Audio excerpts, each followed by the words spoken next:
Crime cell દ્વારા આંતરરાષ્ટ્રીય છેતરપિંડી કરતી ટોળકીનો પર્દાફાશ, વિદેશી કનેક્શન ધરાવતા ગુનેગારોની કરાઈ ધરપકડ. સુરત શહેરમાં સાયબર ક્રાઇમ સેલ દ્વારા હાથ ધરવામાં આવેલા એક વિશેષ અભિયાન અંતર્ગત આંતરરાષ્ટ્રીય સીમાઓ ઓળંગીને ભારતીય નાગરિકો સાથે છેતરપિંડી આચરતી એક અત્યાધુનિક ટોળકીને ઝડપી પાડવામાં આવી છે.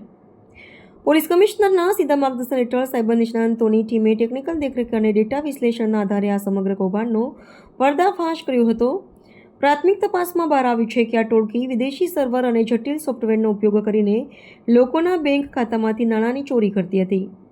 આ કામગીરી દરમિયાન પોલીસે અનેક મોબાઈલ ફોન, કમ્પ્યુટર ઉપકરણો અને નકલી દસ્તાવેજો જપ્ત કર્યા છે. આ ગુનાહિત પ્રવૃત્તિઓના વિશ્લેષણ મુજબ ધરપકડ કરાયેલા આરોપીઓ વિદેશમાં બેઠેલા આકાઓના સંપર્કમાં હતા અને તેજ ગતિએ નાણાંનું સ્થળાંતર કરવા માટે વિવિધ ડિજિટલ પ્લેટફોર્મનો ઉપયોગ કરતા હતા. સુરત પોલીસની પ્રોએક્ટિવ એટલે કે પૂર્વ સક્રિય કામગીરીને કારણે આ ટોળકી વધુ લોકોને નિશાન બનાવે તે પહેલાં જ તેને નિષ્ક્રિય કરી દેવામાં આવી છે.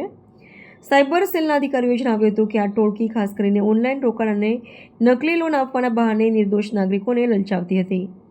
આ પર્દાફાશથી સાયબર સુરક્ષાના ક્ષેત્રમાં ગુજરાત પોલીસની સજ્જતા અને આંતરરાષ્ટ્રીય ગુનાખોરી ડામવાની ક્ષમતા પ્રસ્થાપિત થઈ છે.